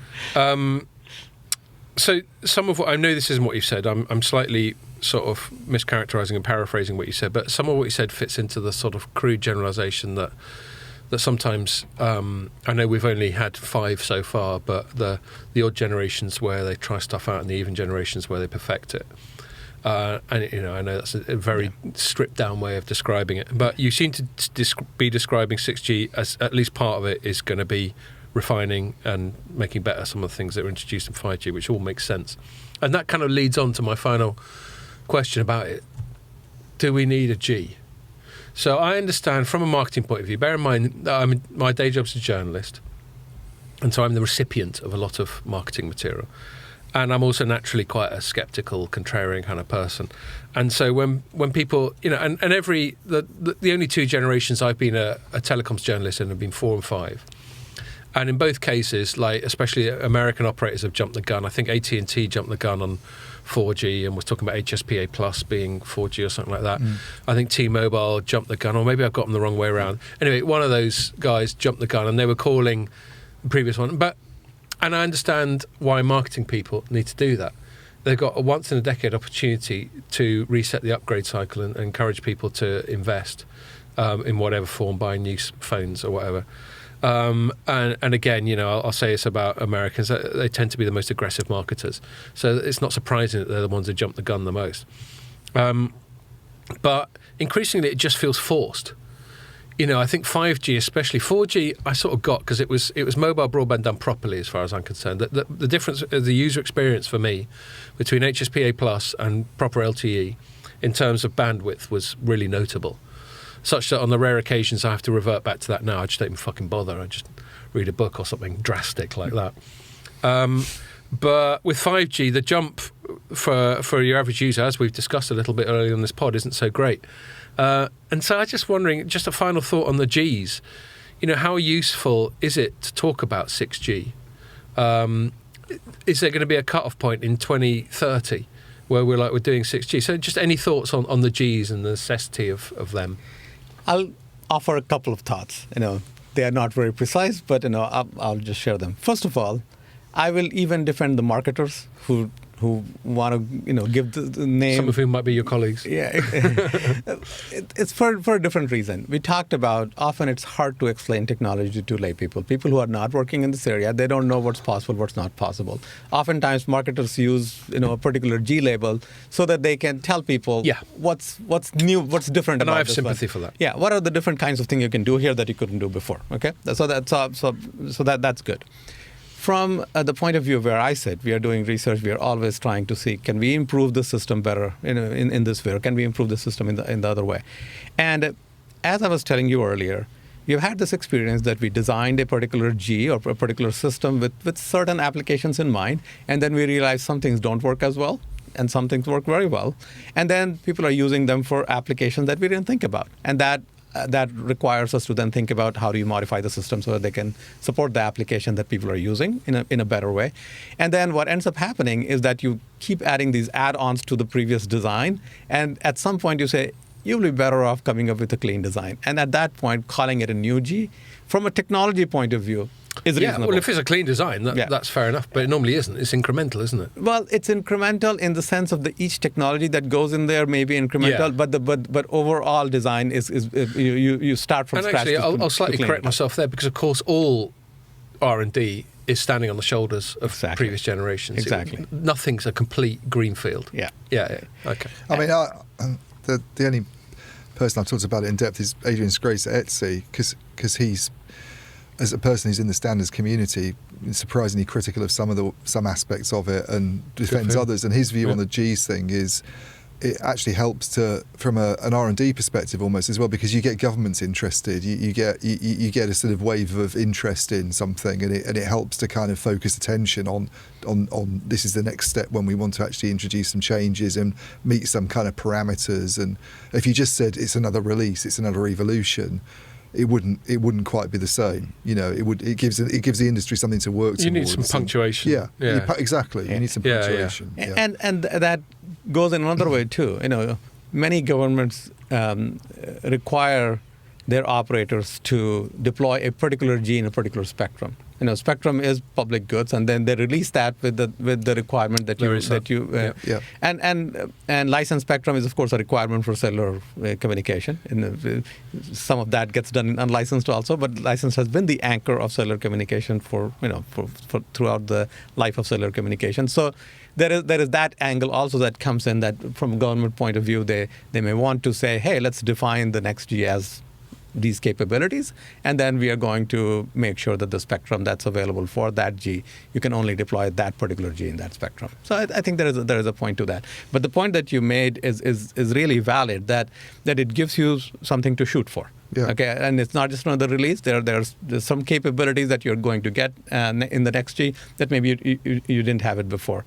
And I don't always agree with the comment that you made earlier. Go for it. About the RG versus even G. I see that more as evolution, although I have heard that said many times, of course. It's a bit of a cliche, isn't it? Exactly. Well, maybe, I don't know, you want to move it on. But, no, if you got a last I was just going to say, well, it's a pretty quick one, but when do you think we'll see 6G kind of commercialised? Do you think it is kind of the 2030 time frame, or do you think it's a bit later than that? Or I think it will be a similar cadence that we have seen so far. Okay. Because if I look at the work that's going on in the research community, it's going at a similar cadence, and there will be enough things that will come in that will get added to the current system that will say, hey, it's time to create a new system. So we can look forward to it being hyped about 2027 then. Always. Judging by... Gives us something to do. Yeah, well, no, believe me. I mean, I'll bitch about it, but I'm grateful it happens. Give me something to write about and something to bang on about on the pod. So, yes, don't think I resent it for 1 second. Okay. So we always, even when we have guests with speciality as we do with you, and obviously we devote most of the time talking about that, we like to talk about one or two things that happen over the week, and this one happens to coincide with a Scott Pacino self-indulgent TM bit of journalism. And Rajesh, I know this will be out of your core area of interest. You're welcome to opine as much or as little as you want. So I'll just say what it was. So it was about a thing called the Twitter files. And for people who don't know what the Twitter files is, so we know that Elon Musk famously just put his hand down the back of the sofa and found about $43 million. Billion, sorry, yeah. Well, he thought he did. Well, yeah, so that... he found some money and put in this bid for it, and then about halfway through the process thought, oh shit, I've really overbid for this, and tried to get out of it, and then it turned out he's going to have to give him about $1 billion just for the insult, and in the end he thought, all right then, I'll buy it, because he's that rich that he can just go, oh, fuck it then. Well, I think he thought he was probably going to lose the case as well. I know, but he still could have just given him a bill, couldn't he? I think that was what the deal was. It's like, if you back out at this stage, you owe us $1 billion for wasn't litigation about what he would end up having to pay, or whether he'd have to buy it at all. I don't think they could force him to buy it, but I think they could force him to pay that contracted amount. Anyway, yeah, billion, that was the kind of contract. Yeah, exactly. That was the breakup fee. If you break there we from go. the deal. That's using the proper terminology. He didn't just pay the $1 billion. Okay, well, but there may be he didn't because no one knows. He's now far worse off than if he just paid $1 billion. Oh yeah, no, I think, and this is actually relevant to this story. I don't think. So that was a bad I don't think it was a good. Elon. I don't think it was a good business move at all. He's going to try and turn it into a good business move, and he's got rid of about 3/4 of their sort of stupid Silicon Valley dead weight that they've got there. But I think it's dead. Maybe, but this isn't. I mean, I don't see it surviving. Well, I do. Okay. I think it's one, and this is very relevant to this. It's one of about, let's say, 5 platforms. Well, but that's not why it won't survive. It won't survive for commercial reasons, and he's going to have to put money into it to keep it going. Yeah, well, he's got to find. So he can do that, maybe. He's got to find. So he's got his Twitter Blue thing. He's got to find a premium tier where people pay to use Twitter, and he may succeed or fail.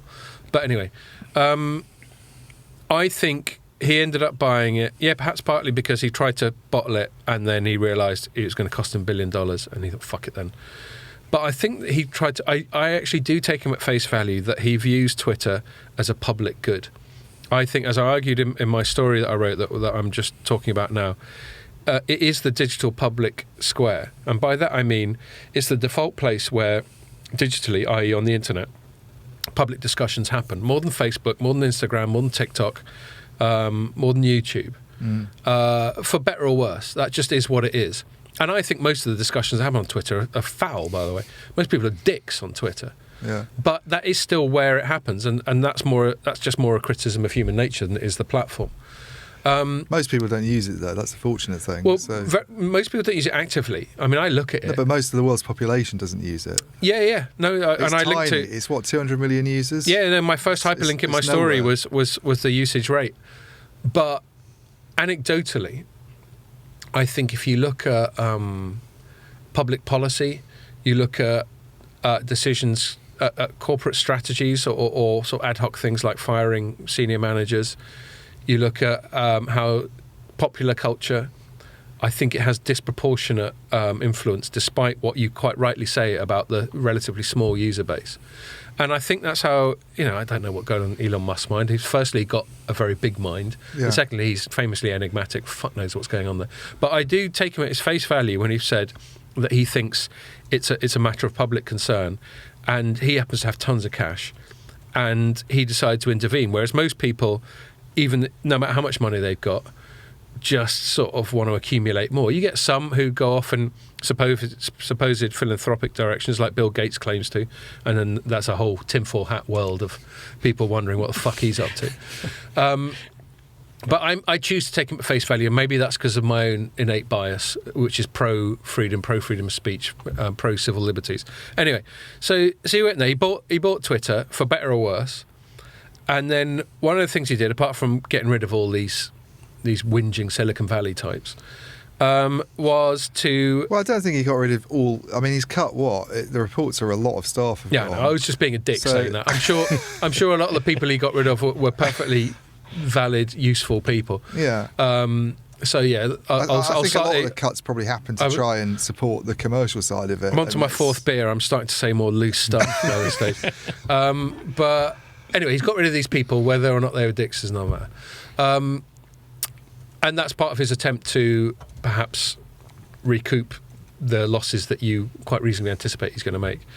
But I think his other point was this more, for want of a better word, philanthropic, or let's say social endeavour. And one of the ways in which he's gone about it is to open up, to some extent, Twitter's internal records to independent journalists. Now, there's some perfectly good questions to ask about that, like how they didn't... It's not like he just gave them a login to everything on the Twitter servers and said, get stuck in. They've had to go through an intermediary. But the people... The reason I trust it is that the people he's given it to have got a good reputation. They're people like Matt Taibbi, Barry Weiss, Michael Schellenberger, Li Feng, all these people who've got proper independent investigative journalist chops. Yeah. Who are not about to be corrupted into going along with Elon Musk's agenda, and they're not about to be duped into doing something with their eyes closed. Anyway, so this the resulting reporting on these internal bits of correspondence within Twitter has been deemed, the Twitter files, as inevitably files seem to have supplanted Gate as a journalistic cliche. 10 years ago it had been Twittergate, now it's the Twitter files. Yes, what was the other one? We've finally got past Watergate, which is fucking 1970s. Papers, yeah, we like that. It's all very self-aggrandising stuff. Yeah. Fair enough, but, who am I to say as a journalist that if I'd been given an opportunity, I wouldn't have jumped on the self-aggrandising bandwagon myself? Yeah. I wrote this, I spent ages just going through them because the only precondition, or at least the only publicly stated precondition for him giving these journalists access to this stuff is that they initially publish their findings on Twitter, which is an obvious bit of sort of self-interested stuff by Musk. He's got the platform, if this is going to drive traffic to it. And so they've done that largely, with one exception. One guy got a bit cute called Alex Berenson and just put it on his Substack, and apparently he's in the shit with Musk now. But the problem is that made it really hard to track the whole thing, because these Twitter threads are not very user-friendly. They're quite clunky. Yeah. And sometimes you look at because the way you do a Twitter thread is you have to reply to your own initial tweet. It's not a platform for investigative journalism, is it? It's not a platform for long-form anything, is it? Yeah. And by design. And so I just thought... so they had to write it up as tweets, these journalists? Yeah. So I just thought, what I'm going to do is I'm going to go through them all. It's one of those I went through them so you don't have to type of pieces. Yeah. I'm going to go through them all. I'm going to link to the Twitter thread, but then I'm going to summarise them in my words. I liked your write-up. It was better than reading the tweets, for sure. Well, hopefully. Thank you. And I'm going to summarise each one. I'm going to put a key tweet, and I'm going to analyse it. And there were 16 of them. So it took me about a couple of weeks of afternoons. Anyway, so cut long story short, what it amounts to, and this isn't my allegation, this is my distillation of what this reporting was, is that it's mainly focused around about late 2019 onwards. US presidential election was late 2019, early 2020, that's right, yeah. End of 2020. Oh, was it? Yeah, it's in November. Oh, November 20. Okay, so I was a year early. I was a year early. But campaigning starts kind of early. So. Yeah. But they were really focused. So it starts on a thing, a story about a thing called the Hunter Biden laptop. And this is nothing. None of this is telecoms. I apologise, Rajesh. Yeah. But I just think it's interesting, and fuck it, I'm going to go on about it. A Hunter Biden laptop, which is a story that the New York Post got. Where Hunter Biden, who is, as you might guess by his surname, one of Joe Biden's sons, apparently left a laptop in a computer repair shop and just forgot about it. And then this computer repair guy ended up handing it over to the FBI, but he slyly made a copy of the hard drive. And then he thought he'd seen some evidence. This guy obviously wasn't very sympathetic to Biden. he thought he'd seen some evidence of criminal shit going on in there. The allegation being that there were some ties whereby Hunter Biden was getting some cash, and some of it might have been passed on to Biden. I'm not saying any of this is proven, but these are the allegations. And then this guy ended up going, well, the FBI is not doing anything with it. I'm going to give it to Rudy Giuliani, who was Trump's lawyer, who then ended up giving it to New York Post, who then wrote a story on it. Anyway, the point of it isn't to get into how valid this story is, although I think it has been proven that the laptop's legit. It's not made up. Is that the story came out, and then Twitter and other social media, Facebook, basically censored it. You couldn't share anything to do with this Hunter Biden laptop story. And they even kicked the New York Post's Twitter account off. And New York Post is one of the biggest papers in the States. I think it's probably like equivalent to something like... It's like the Sun or the News of the World. Yeah, exactly. It's a tabloid, or even the Mail. Exist anymore, or even the Mail, but it's not a broadsheet like the New York Times or the Washington Post it's or the Wall red Street top, Journal. Sort of, But it's been there. Is that a word that's used over there, red top? No, I don't not. think so. No. But tabloid. Tabloid. I think it's founded by Alexander Hamilton, I think, way back in the day. Anyway, it's a venerable old newspaper. But yeah, a bit tabloidy. It's not, it's a bit common. But it's an incredible thing to censor that, especially when you consider that this story may or may not have had. In the States, they always have their elections in the autumn of these every 4-year cycle, and they have this thing that this cliche called an October surprise, where someone or both interested parties keep some bit of dirt on the other party in close to their chest until October, which is around the time when the voting happens, or just before it. Just before it. And then they go, ta-da! Look at this. It turns out this bloke is into coke or something. Right. I didn't do that because it rhymed. It just sprang to mind. Bloke coke Shane. And so this was a big October surprise, and for it to be suppressed does seem to have political significance. Whether or not, it doesn't matter whether or not I would rather Biden or Trump won. My view on politics is they're nearly all fucking idiots, and I'd rather none of them won. But it could have had a difference, and it could have helped Trump win. So that's significant. And then we have a second thing. But suppressed on the Twitter platform specifically. On Twitter and Facebook, but this story is about Twitter. And then, so some of this thread is them, because they've got access to the internal deliberations, which is basically email and Slack, which is like Teams, an internal instant message platform. They couldn't find some way in which this New York Post story had broken their rules. But they were under pressure, which is, again, proven by this stuff. This isn't my reporting. All I'm doing is collating other people's reporting. That they were being lent on by the US security state, principally the FBI, to suppress this thing. And so you think, what the fuck? Why is the FBI getting involved in censoring a story that may have an impact on the US general election? Now, the obvious answer to me is that the whole establishment, the whole US state hated Donald Trump, with many good reasons, by the way. I'm not a big fan of him. He's a massive wrecking ball. But I think you can see why there was an establishment interest in anything that might help Trump and hinder Biden being involved. But that's just my speculation. But it's reasonable speculation on the back of this stuff. And then you get the second lot of stuff they're doing, which is to do with immediately after the early 2021. Someone had to correct me, a typo in my reporting. I got the year wrong, just like you corrected me on.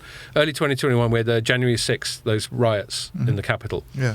Which some parts of the US want to characterise an insurrection. I think it's more just a bunch of nutters who just happened to find their way into the Capitol for some reason. I mean, one of them was dressed like fucking Jamiroquai. I don't think that was a serious insurrection, as far as I'm concerned.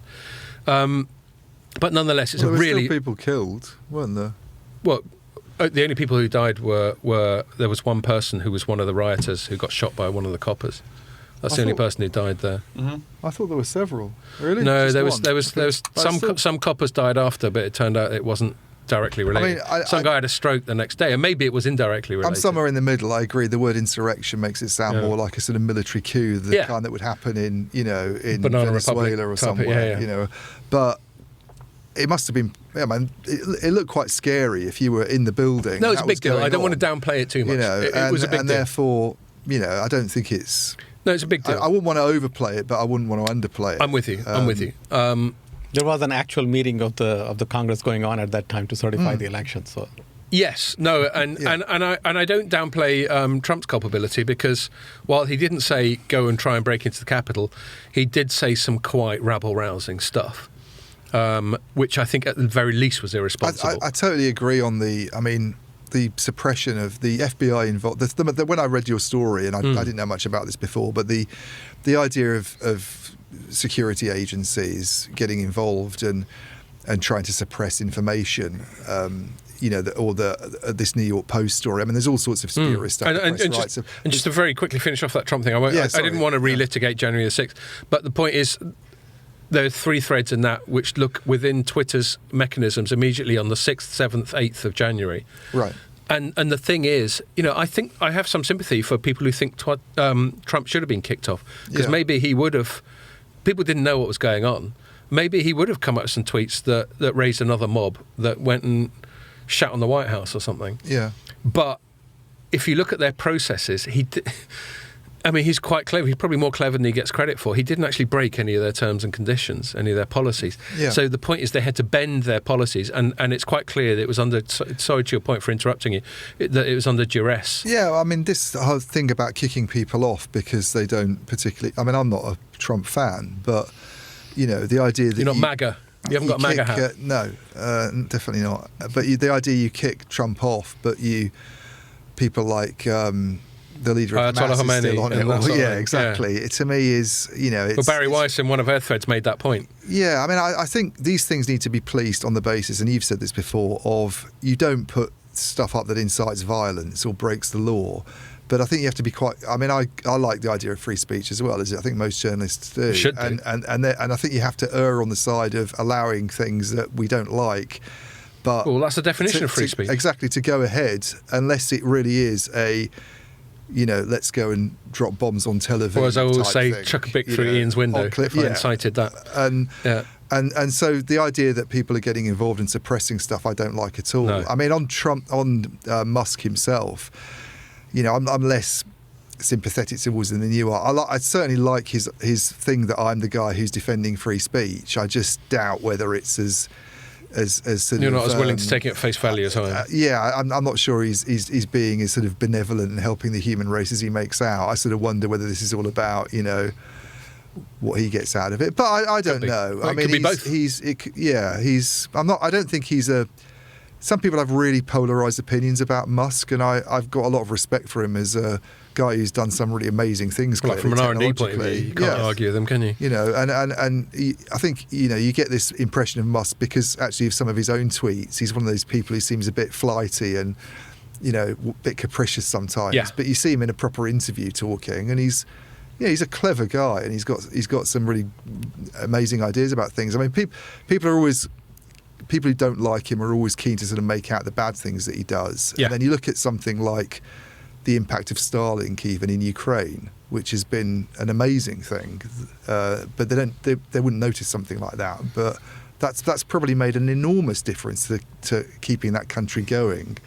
When a lot of its ordinary telecommunications infrastructure has been and he's probably tried to get a bit of publicity off the back of it. Like, I'm sure he has, and obviously there's a commercial side of it, but that doesn't change the fact that it's, if it hadn't been there, where would that where might that country be? So the biggest thing, I totally take your point. I think he's a polarising figure, and I don't know what his agenda is. I know he's very clever and he's a very successful businessman, but other than that, I don't know what his agenda is. But the reason I'm comfortable taking this at face value, with the caveat that we don't know how much of the total picture even these highly respected independent journalists got, and that's a fair enough caveat. Yeah. They seem to think that they got good access. And obviously they're chasing a story. It's a shame they had to do it like this, because I like Matt Taibbi, but I like his writing, but... in this form it's not great. I mean, you can subscribe to a Substack, which I did to research this. Yeah, I don't want to subscribe to Substack. No. There's too many people and you end up subscribing to all of them. I know, and suddenly you're skint. Yeah. So. But I'm prepared to take this as face value. Anyway, so my concluding point about it is there's basically lots of evidence that, I've just touched on it, but there's lots of evidence of the FBI principally, but also the White House, especially after Biden was in charge. And this isn't a politically partisan thing.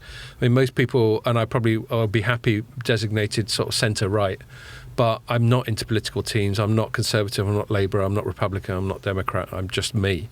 It's just that my views probably fit neatly into a centre-right kind of framework. But there's clear evidence from this of the US state, both directly politically and indirectly through its security services, trying to manipulate the public discussion on Twitter. And I think it's a Watergate level. You know, we're talking about Gates. I think it's a Watergate. Very bad. Yeah, I think it's a Watergate level of scandal. But it's Watergate in the current era because, of course, we didn't have the internet. We didn't have social media in the early 70s. And what they're trying to do, and there's other little bits of evidence like them trying to manipulate the debate over COVID vaccines. And again, you can have a different view on that. You can have been vaccinated so much that you look like someone at Hellraiser, or you can be a total anti-vaxxer or somewhere in between. But you should be allowed to have a public discussion about it. The trouble with that one is that they were suppressing information at first that then turned out to be possibly credible. They just didn't like the nature of the information, like the suggestion that it might have come from a Chinese lab, which all of a sudden a few months later was taken seriously, was taken down, I think. So it all comes down to the manipulation of the public discussion, not forming any conclusions about Trump or Biden or US politics or COVID or whatever. But the fact that in the digital era, I suppose this is where the weak correlation with the core theme of what my day job is. In the digital era, i.e., the internet, as a lot of us access through our phones, that's me groping for a justification, is that because the digital public square is only controlled by very few companies, Twitter, Facebook, Google, maybe TikTok, and obviously Americans are trying to throw all sorts of suspicion at TikTok because it's Chinese owned. They've got these single points of contact to manipulate millions or billions of people potentially, and that's what I think the big scandal is. It's just how I think the biggest thing I took away from it is this is how power manifests itself in the digital era. Yeah. And 'twas ever thus. Of course, the powerful are always going to flex their muscles. I mean, that's the point of having power. You don't get into politics with very few exceptions because you're a pure philanthropist. You want power.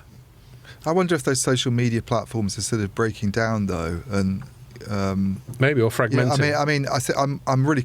We both talked about the public cloud a lot, and I think that for me is more of an issue because there was a Microsoft outage this week, wasn't there? Yeah, there was about it. With Outlook and Teams. Yeah, and reliance on a few big clouds, I think, is something that potentially we've spoken about a lot on the pod. I think the social media thing.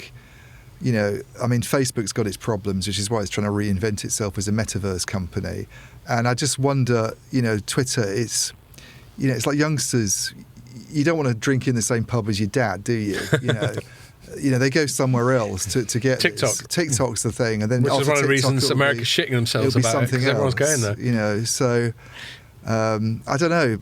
Twitter. That's the big issue for these platforms. I think you're right about the platforms, but surely the underlying desire to engage with other people over the internet's never going to go away. Like Pierre still looks at Reddit, which I've never really done because I don't know where to start. But that's another place. That's another place where people interact with each other, and that's got a certain flavour. I think Reddit seems to lend itself to quite niche communities quite a lot. Yeah. I don't think that's going to go away. No, I don't. The genie's either, out the bottle. But I wonder if it'll become more fragmented than it has Yeah, I think you're probably right. And maybe that's a good thing because then it actually becomes a bit more like the pub where you go with your mates. There's a lot of options. And the flip side to that is it might lead to more echo chambers. But haven't we always had those? I think we've had echo chambers, but then everybody tunes in and listens to the BBC in the evening. That's what's missing. Yeah, that's a good point. You all get your news from the same place. But we don't have a digital and then BBC, you go out and do talk about it at the local pub. Whereas now maybe people don't watch broadcast news, but they live in their echo chambers anyway. So and they don't have exposure outside. The real challenge, I don't know. But I'm aware, Rajesh, a lot of this stuff has been stuff where I can be quite uninhibited and self-indulgent about, but you might feel a little bit more cautious. But then taking it more broadly, and maybe we'll wrap up after that. I think we're all old enough. I don't know how old you are, but I'm going to guess by the fact you've got adult kids that you're around our age. We're old enough to remember a time pre-internet where we should just go to the pub or whatever and chat to our mates. And I still think like the format we've got now, where we're all face to face having a few beers, is the best way of socially interacting, or whatever it is a podcast is. Definitely. But there's also no doubting the fact that increasingly we do a lot of our communication remotely and digitally. That's why 80,000 people still go to Barcelona every year. Rather there we go. Than doing it on that's what they're predicting, isn't it? They just came out with the press release. Well, they think probably 80K right, this year. because it was 60,000 last year. I suspect they're It's probably not a big reach. on that. Yeah. But yeah, I guess, I don't want to put you on the spot, Rajesh, but, have you got any thoughts about, I suppose, the digital space and where that might be headed? Do you agree with me and Ian that people are always going to increasingly communicate over the digital space? I personally don't know if that's necessarily good, but I think it's inevitable. And, how that might evolve. Any thoughts like that? I'm giving you a chance to contribute to this without getting yourself in the shit. It's okay. I may get there. That's okay. Okay. I'll let Roy be the judge of that. I don't think that that's a matter of the future. People are already communicating on the digital platform.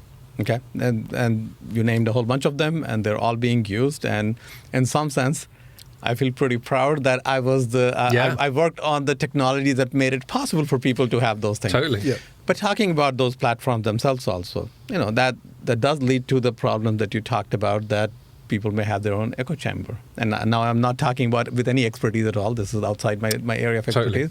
Totally. But my thought about that is, you don't even need different platforms for that. It's not that half the people need to be on Twitter, the other half need to be on TikTok for that there to be echo chamber, because all of these algorithms are going to try to give you things that you want to look at, and that will automatically create echo chamber, right?